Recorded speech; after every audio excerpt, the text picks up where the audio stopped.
This is Nandakishore, an 8th grade student from GBHS Elavaram. I would like to ask you a question. Can I ask, ma'am? Yes, you can. How do you celebrate your birthdays in your country? Oh, our birthdays. Yeah. Everybody, in fact, all the children, they are really, really happy when they have got birthday because they get gifts from the family and from friends. And at school, we sing birthday song for them. And when they come home, they have got visitors from their family, and maybe all their friends from school are coming to cake and lemonade in the afternoon or in the weekend after. And it's really, really cozy and nice to have birthday because you're really spoiled at that day. Both the family and friends, they gather also for a dinner, and they have coffee with a birthday cake, flags, and candles. And when they are at school, they sometimes have candy for all the other students in the class, or cake, or fruits. And when we have got a job, we have also got something for our colleagues. That might be buns with with cheese or something, or cake. But it's really often that that we have a celebration of the birthday. And also when we have got these birthdays as 30, 40, 50, and the round years, we have a celebration, a real birthday party with lots of people and lots of food and drinks and everything. And we dance and have music for it. So it's quite nice to have birthday in Denmark. Ma'am, I'm Roshni, a 9th grader from GPH School, Ailavaram. Would you allow me to ask you a question? Yes, of course. Denmark is considered to be the least corrupt country in the world. Please tell us about it. In Denmark, corruption is forbidden. And if you're corrupt in politics, for example, you'll be off the job. You're not allowed to be corrupt in Denmark. We do not want it, and we have got a law saying that to be corrupt is illegal. We really, really like our democracy, and it works. It works perfectly. We do not want anyone to cheat with elections or being able to pay for advantages in Denmark. If you want something, you can fight for it. You can cheat. You can study for it and go for it.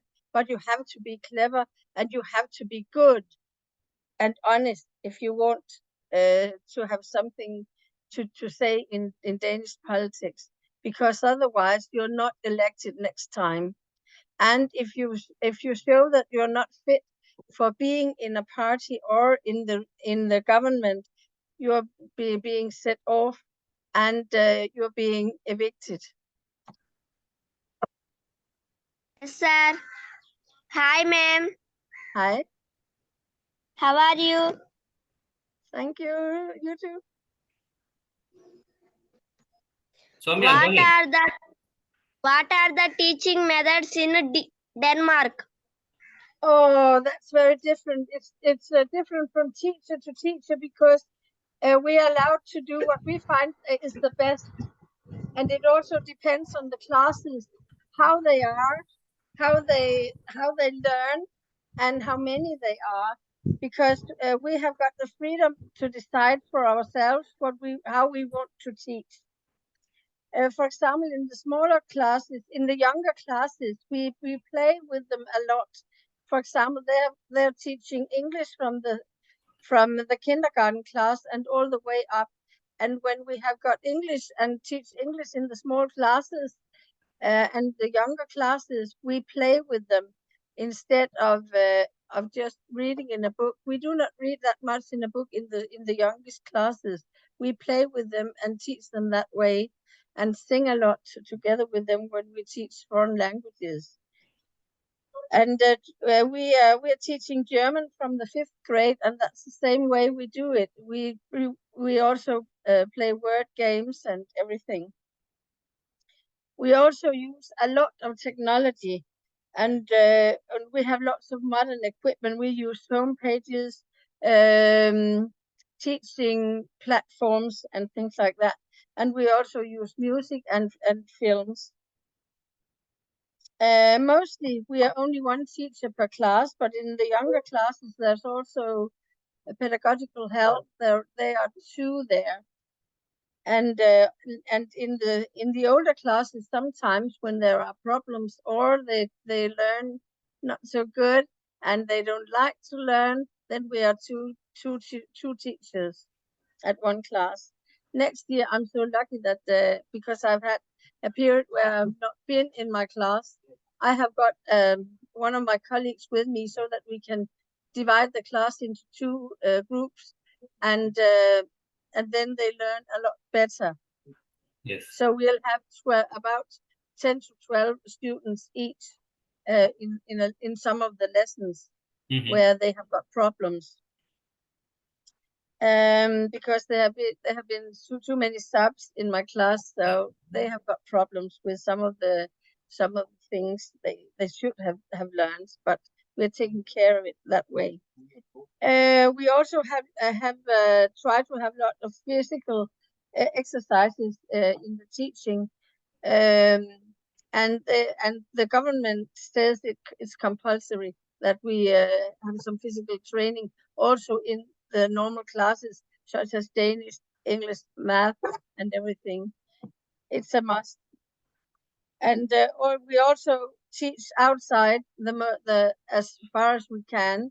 In biology, they go to a lake or something and fish. And biology, we also find plants and trees and everything outside.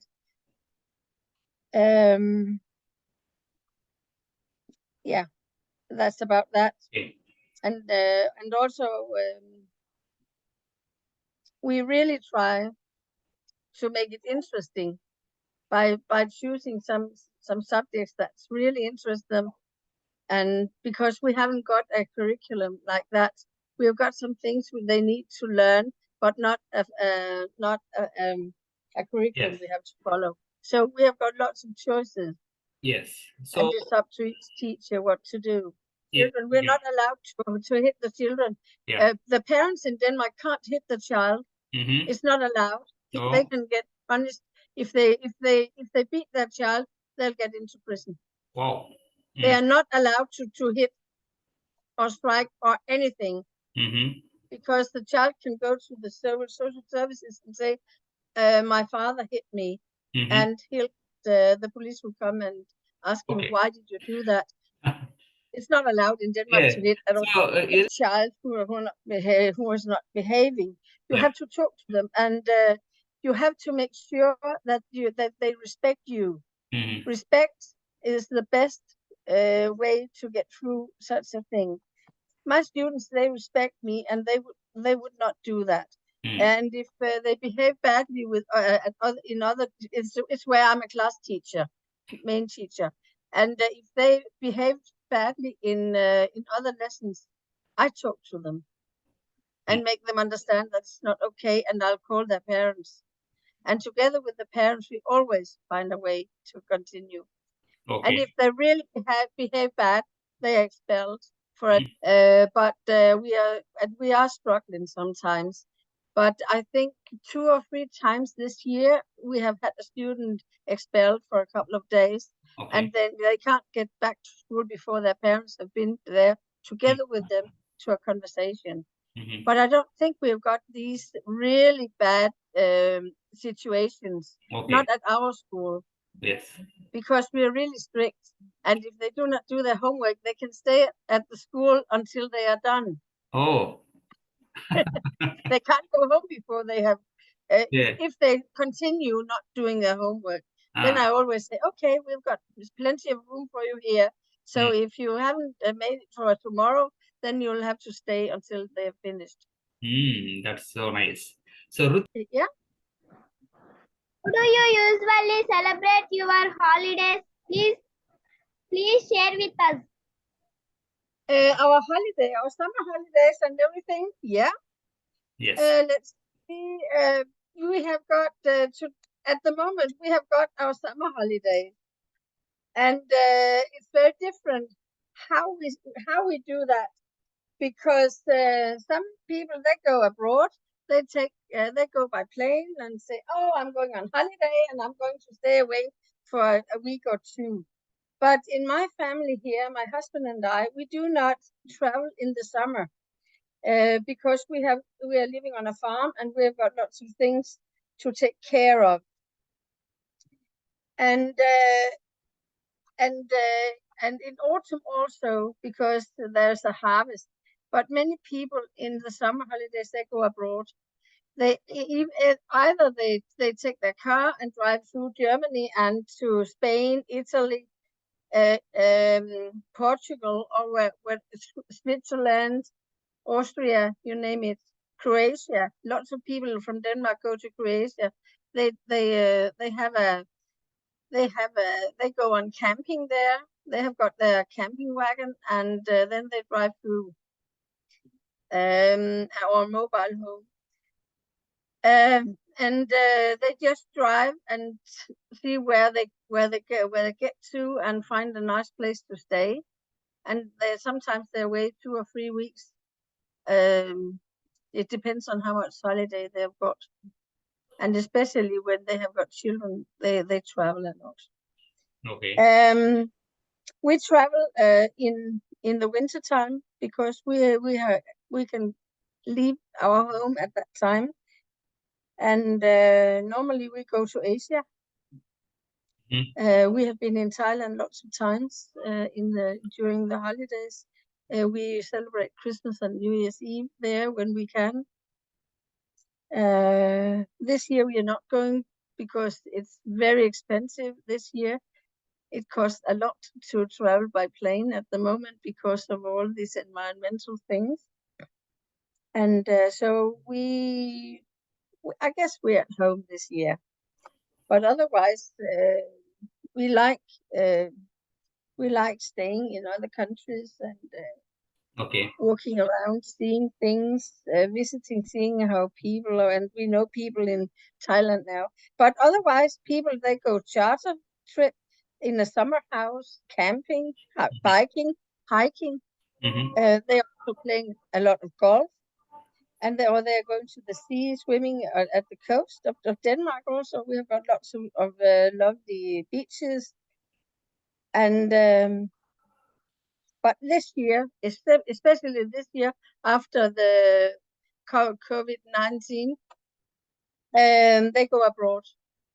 Okay. The airports, are really busy at Ask the question again one more time. Healthcare and education are free in your country. Please Yeah. tell us something about it. Yes. Our healthcare in Denmark is really good because it's free for us to go to the doctors, to the hospitals, and all the healthcare is free because we pay through our taxes. We pay for parts of the medication we get when we are ill, but not at the hospital. If you go to the hospital, everything is free for us. But we pay to go to the dentist. We can also get an insurance where they then pay for half part of the dentist bill and 50% of our part of the bill for our medication. And in Denmark, all of the educational system is free. It doesn't cost anything to get an education in Denmark, but they really want everybody to have an education. Young people are not allowed just to leave school and take a job. They really try to make everyone in Denmark have an education because they think they are better off. They can manage better in life when they have got an education. So, and if they really don't want an education, they there are reforms so that they and courses they go on. They can't just stay at home and do nothing. They are put on courses or at other schools so that they can get ready to get an education. Also, if people older than the children or young people get unemployed, they also get, because they are going this they must take another education. They cannot choose. They want them to be to be able to cope for themselves, everyone. So I'll say that our educational system is really, really good. Okay, thank So you. there are not many people in Denmark who are not educated. Ask your question one more time. Could you say that 10% again, please? 10% of Danish preschools are in the forest. Why? Yeah. We have this idea in Denmark that it's best for the children to be outside, and the more they're outside, the more healthy they get, and the more they are outside in the preschool, they get more creative. So that because they can play in the nature, and they can build things from all the materials there are in the woods and in the forests. And they also say that the children who go in these kindergarten gardens with the forest, they are more healthy. They do not get that much ill as if they are inside in a classroom, in a kindergarten room. So they also have got a building there, and they've got a playground where they can play with all the material from the nature. And it's right, they get more creative of it, and they can play for themselves. There are no computers and things like that, so they have to play with all the animals also who are there. Okay. So what is that? It is legal to burn the Danish flag, but it is illegal to burn the foreign flag. Yeah. So why is it so? Because a country which is a democratic country, it doesn't allow its citizens, in fact, to burn their national flag, because in every country it is considered to be illegal. Even if you do it in India, it's going to be a big crime, and in anywhere. But why this particular rule is so liberalized in your country? I think it's about respect for our own country, and I don't think that any of us would burn our own flag, because we love our flag, because it's a symbol of our freedom. Yes. And we love everything Danish. And of course, it's legal, because we haven't got much that is not legal, in fact, when it comes to that, because people wouldn't do it, and they know it. But we have got the problem is that it's about the foreign flags, because we have had there was a man in near to us in Kolding. He had the Union Jack. He had the Stars and Stripes, the American flag. Was it because he had some visitors, and he got to court because it was not legal in Denmark to raise flags from other countries. But now it's allowed. But we have got some parties here in Denmark who says we do not want any other flags in our flag poles than the Danish flag. Yes. But it has something to do with respect for other countries also, because we are not allowed to burn the Quran. Yes. We are not allowed to disrespect other cultures. Yes. Because in Denmark we have the freedom of speech, we have the freedom of choosing the religion we want, and everything is okay in Denmark, because we need to show respect to other ideas and opinions than just our own. Yes. And that's the whole thing of it. And I think because when it's our own, we have our own choice. Yes. But they also know that we wouldn't disrespect the Danish things.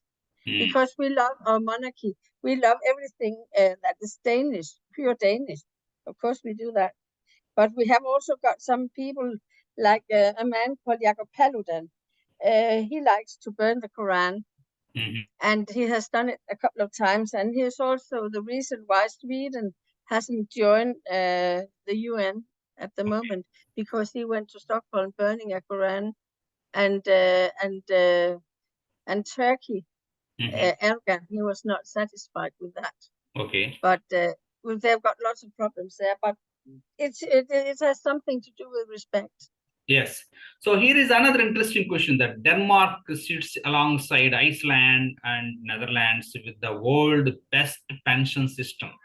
So Yes. you have many advantages living in Denmark. So this one is the, I think, for teacher like me, is the biggest one.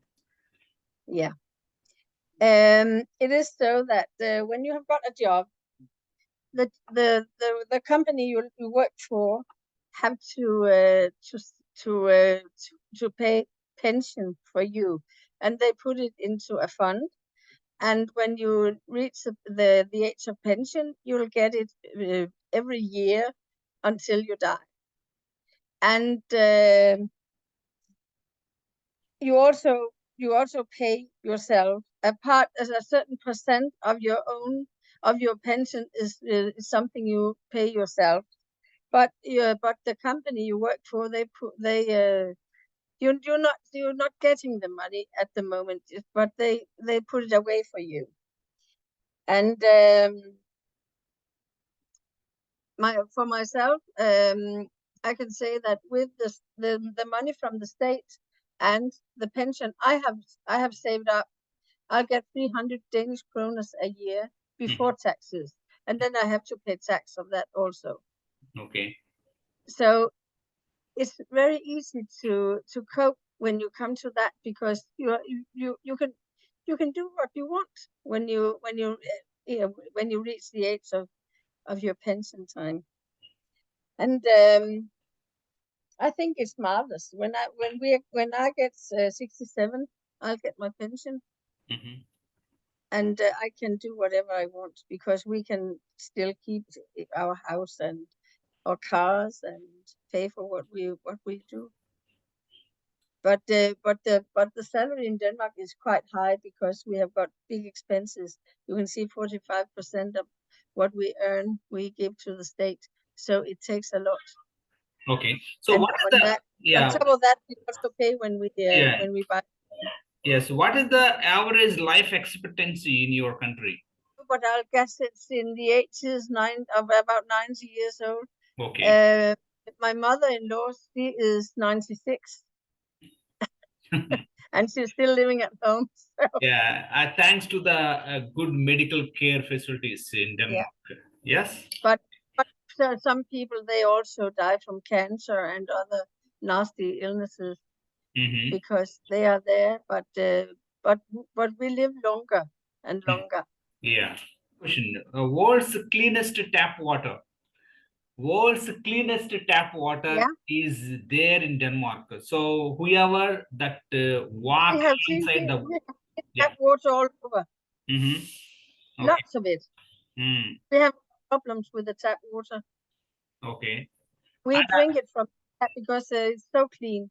Okay, that means there are no need to fix the purifiers in your home, and you can just bring the water from the tap and you can drink it. Yep. It is as pure as the Himalayas, as pure as the Alpine mountains. We never buy water bottles. Yes. We can just take it because we have got our own well. Yes. And we can drink everything, but it's measured every 5th year. They take examples of it, and then they see what's in it, and it's absolutely perfect. So fortunate, so fortunate. And here is another question for you. Danish pay as much as 45% of their income to the government in the form of income tax. So that's how you are enjoying all the different facilities provided by the government. Yes. And there is no logic behind it. Could you please tell us a little briefly about this? Yes. We say that we need to be really safe in Denmark, and our social security should be absolutely good. And that's why we pay so much in income tax, because then we're not going to donate so much for everybody, because everybody can get help from the social security. We haven't got so many homeless people because they do not need to be homeless. Everybody can go to their commune and say, I haven't got a place to stay, and they must find something for you and give you some money to cope. Okay, and here is the last question. And Denmark is the happiest country. It's ranked second time again after Finland. So why is Denmark is so happy country? I think it's because we are so secure. We can almost get the job we want. We are healthy. We have got the health care. We have got what we want. We can go traveling because we are a bit rich, I would say. If we look at other countries, because we've got the possibilities others haven't got. But the Danish people are also complaining over everything. No matter how good they feel, they are complaining, and yes, that's it. so complain. Yes. But we have got lots of advantages. We have got lots of possibilities, and you can't say that you can't get an education because you can get what you want. Yes, absolutely. So, thank you so much for your time, and we would like to see the things that you would like to show for us. We have still 2 minutes left. I have still got a couple of strawberries in my garden. I have got raspberries and peas. Is it edible? And peas. These small plants. They are grown in here in India too. Yes. And then for the first time this year, the beans are there. Yes. But I have got everything in my garden, because if I should mention the berries, I've got the raspberries, gooseberries, red currant, black currant, blueberries, black currant, and strawberries in my garden. Yes. So and I have got cherries, pears, apples, plums, everything. Yeah. And all. Elizabeth, I have a quick question here. And do you use the fertilizers, I mean pesticides, too much in your farms? Are they banned in Denmark? No? Not much. What is absolutely necessary, because pesticides are really expensive in Denmark. Wow. And we're not allowed to use much, because lots of it are now forbidden because of the environment. Okay. Thank you so much. The prices of the pesticides have raised about 200% the last 2 years. Okay. Thank you so much for your time. I think only a few seconds.